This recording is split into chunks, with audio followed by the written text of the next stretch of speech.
Outdoors, always something of a roll of the dice when you have outdoor shows. This one is working out so well. Thank y'all for being here. I think we've got a great show for you. We certainly have a beautiful dress for you, ladies and gentlemen. Man, do I feel underdressed. Wonderful, wonderful, wonderful. And why wouldn't you have a beautiful dress? You are a sewist. You are a fashion designer, and what we used to call in the old days a seamstress, now being called a sewist, because there are many males, many guys that also sew. Exodus Octavia Brownlow, we're going to be celebrating her debut short story collection. Is it January 27? Yes, In January 2027, when it gets cold in the South. That'll be coming from Screen Door Press and the University of Kentucky Press. As I mentioned, Exodus is also a writer and editor. I mentioned fashion designer, graduate from Mississippi Valley State University, also Mississippi University for Women. Received a Pushcart nomination, very prestigious, for her flash fiction story, When It Gets Cold in the South, The Youngest Baby Dies. We're so looking forward to this short story collection. Y'all please welcome one of our own, Exodus Octavia Brownlow. Hey, y'all. I saw somewhere where your favorite color is green. Yes. I was gonna wear green today, but I went with the wild palms for Faulkner. But I feel like it's green adjacent. I see sage in your blouse. I mean, not your blouse, but your top. Oh, it's a blouse if you say so. Yeah, you're the fashion designer. You're the sewist. Man, I'm just, we have authors every week on our show, some like yourself just starting out, some veterans. And I'm always interested to hear that phone call or maybe text or when you first heard they're going to publish your collection of stories. Okay, so it was a very hot day last year. I want to say sometime around June, late June, coming into July. And my agent actually texted me and she was like, Crystal Wilkinson wants your book, with a whole bunch of exclamation points.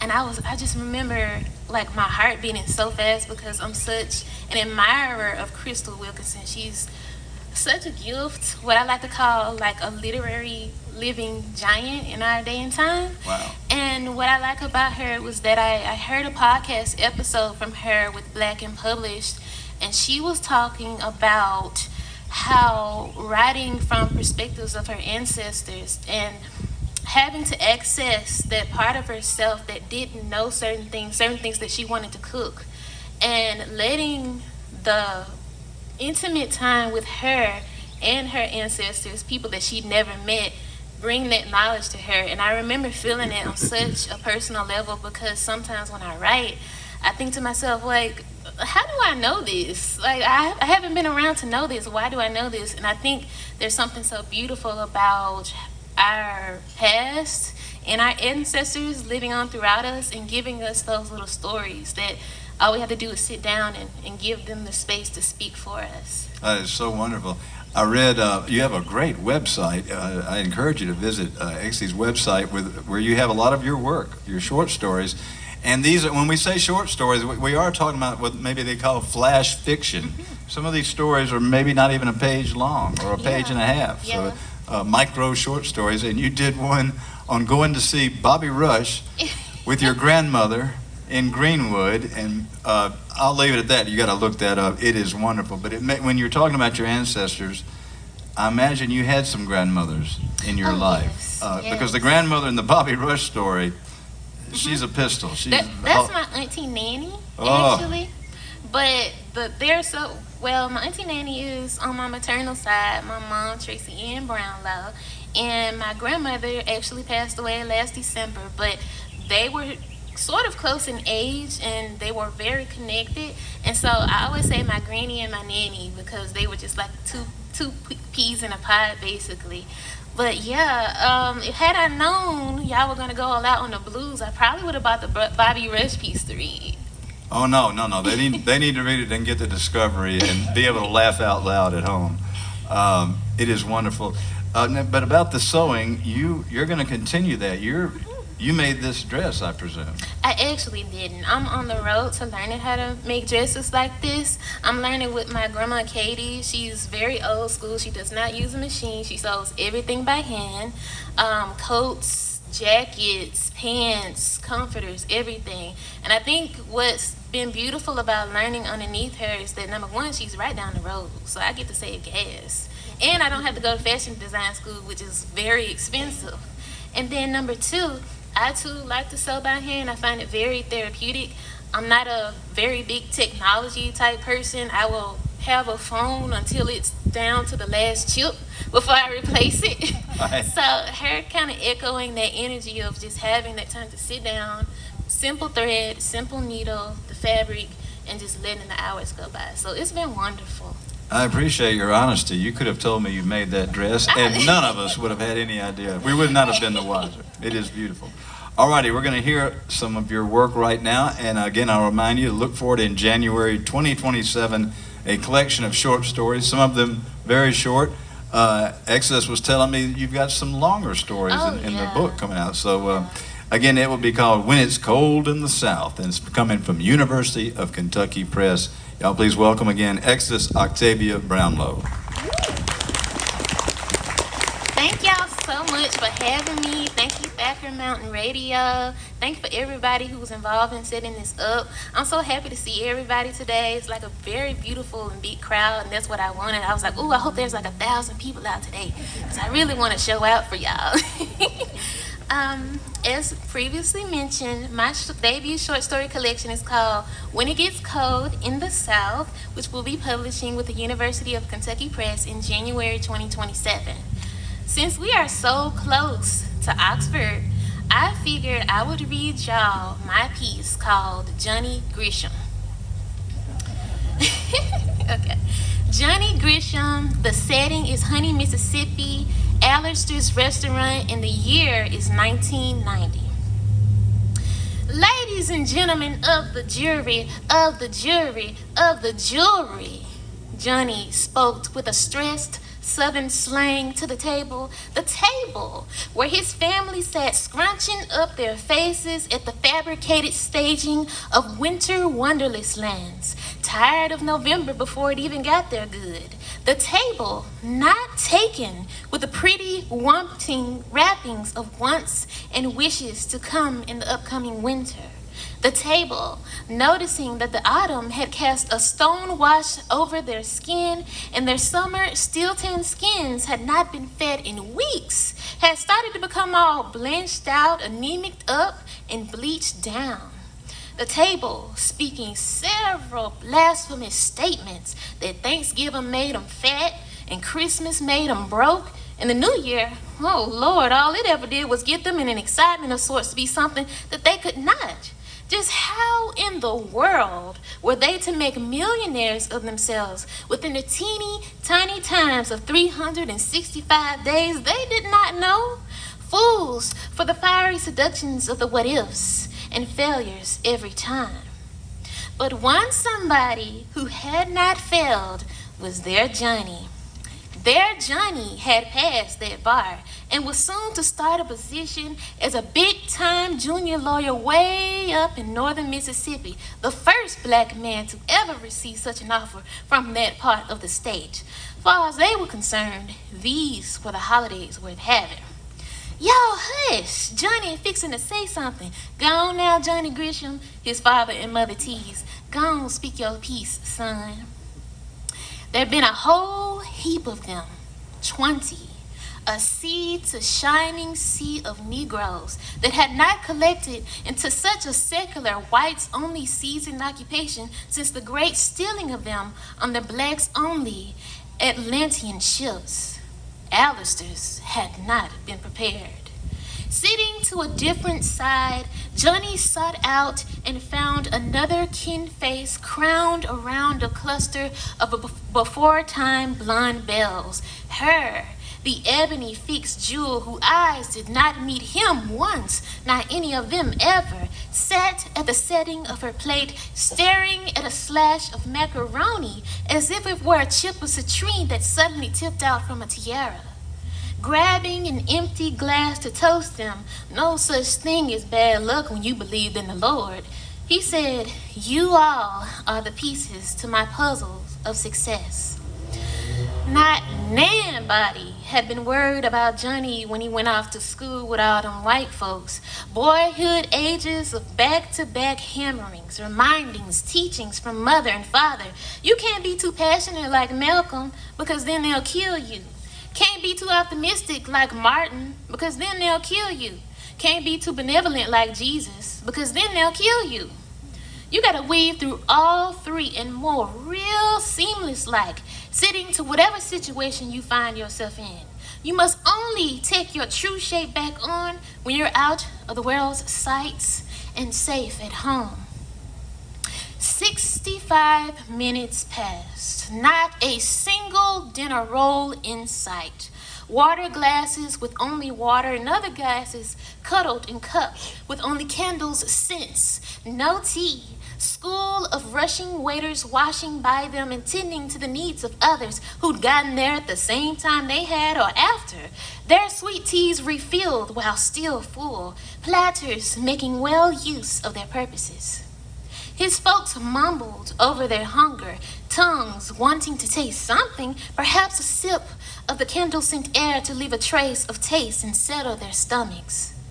What skin was appropriate apparel for this situation, for this now, where that sudden shift could claim a beginning to the end or an end to the beginning? Malcolm, Martin, Jesus, a quiet boy, a good old boy, the Mississippi Messiah, the law-abiding liberator.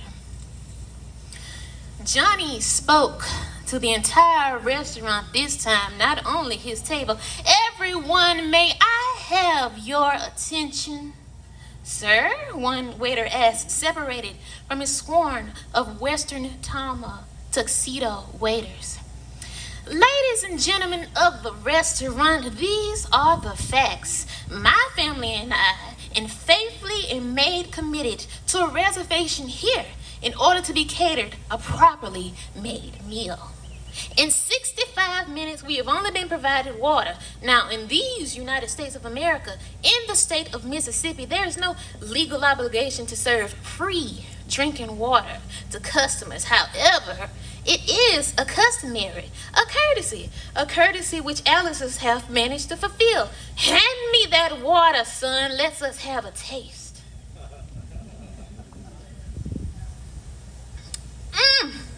That there is tap. Not sparkling, not club, not fancy flavored glass bottle water, but tap.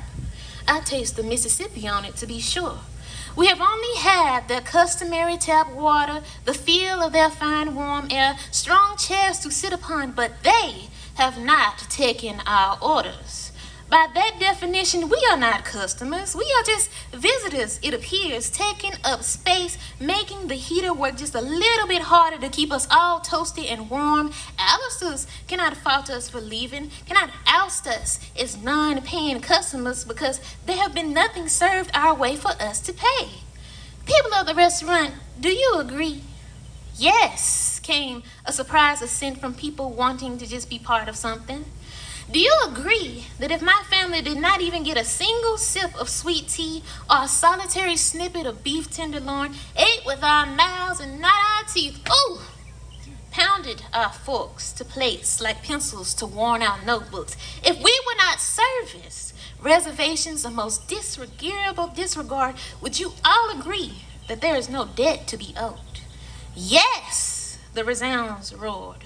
Would you say that the restaurant is guilty as charged? One lady cheered clearly in her cups. Johnny held out his hands. Alice's restaurant, established in 1896 in Honey, Mississippi. The people have approached their verdict and hereby charge you as guilty. Now, as your punishment sentence, you must be forced in order to look at yourself, at your shame, and shake your most pitiful heads. People of the restaurant, can I get a hallelujah? Can I get an amen? One could say that the votes were mixed. Some people are easily persuadable if you sound convincing enough, and had clapped their hands in solidarity. Others, not so easily seen, writhed by the strong back stitch of their backwards ways, have crossed their arms and clamped down their mouths so tightly, teeth looked right and ready to rip through, ever so happy to see so many colors leave so they could finally eat in peace. She hadn't understood him. Her eyes, dutiful to that curvy cut of macaroni, true blue and ever still. The before-time blonde bells flushed from embarrassment, fanning themselves silly, seeking a gracious goodness that what had happened just now was really just too much, until the ebony-fixed jewel gave it to them. The girl's shape-shift skin was stuck to an assimilation style of acetate. Johnny dared not try to save her from it, to shear it off, lest she shivered herself to death. By evening, the cold had broken through. A winter's warmth and a stretched-out handshake with summer's way off down the road. Black folks called it barbecue weather. At home, they took some strange meat from out the deep freezer to grill, an abundance of leftover supper size for the banquet of all blacks, snacking on sneaky pieces of this and that to shush the appetite some, and sweet tea made the right way, the their way, which held no form of competition.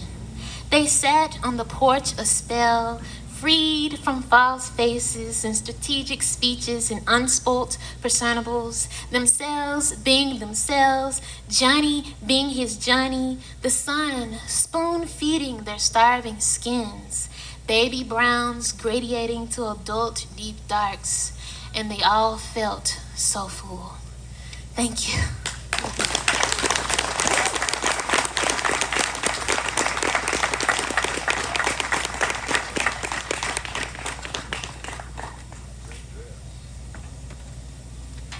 Exodus Brownlow, one more time for her, please, y'all. Mississippi's newest writer. Great, great stuff. We very much look forward to her collection of short stories coming out with University of Kentucky Press in January of 2027. When It Gets Cold in the South is the name of that story. Man, we got, speaking of cold in the South, they got cold in the South in January, and I know probably everybody in this audience suffered during that ice storm. Driving in today, I couldn't help but notice, obviously, Oxford's covered in debris and wood, as y'all are here, as are so many people across this area. So we thank the first responders who really helped out during that time, and people that came together, the church groups, the volunteers. I know they helped here in New Albany, and they really helped in Oxford. And it was mentioned, Exodus talked about how, since we're so close to Oxford, and I was reading the great Joseph Blotner's biography of Faulkner with that great first sentence, he was a colicky baby.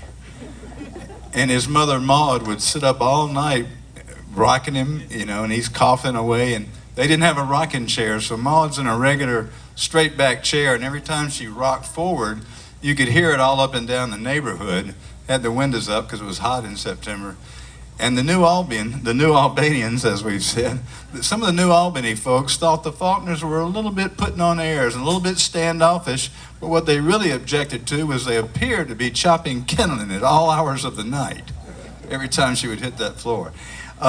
Faulkner, obviously, when he got old enough as a little baby, his mom, Maud, took him over to Oxford to visit the Oxford clan over there. And if you didn't want to take the buggy, which was very buggy, and not a comfortable ride, you took the train from New Albany. You actually got on the Illinois Central and went to Holly Springs, and when you got there, you got on the St. Louis and San Francisco line for the 30 miles down to Oxford. I'd love to know what that train ride cost, but man, so much history between the two towns. We really appreciate being here in this great setting. And you all know the great short story by Faulkner, The Bear. Well, we've got Bear Ryan here with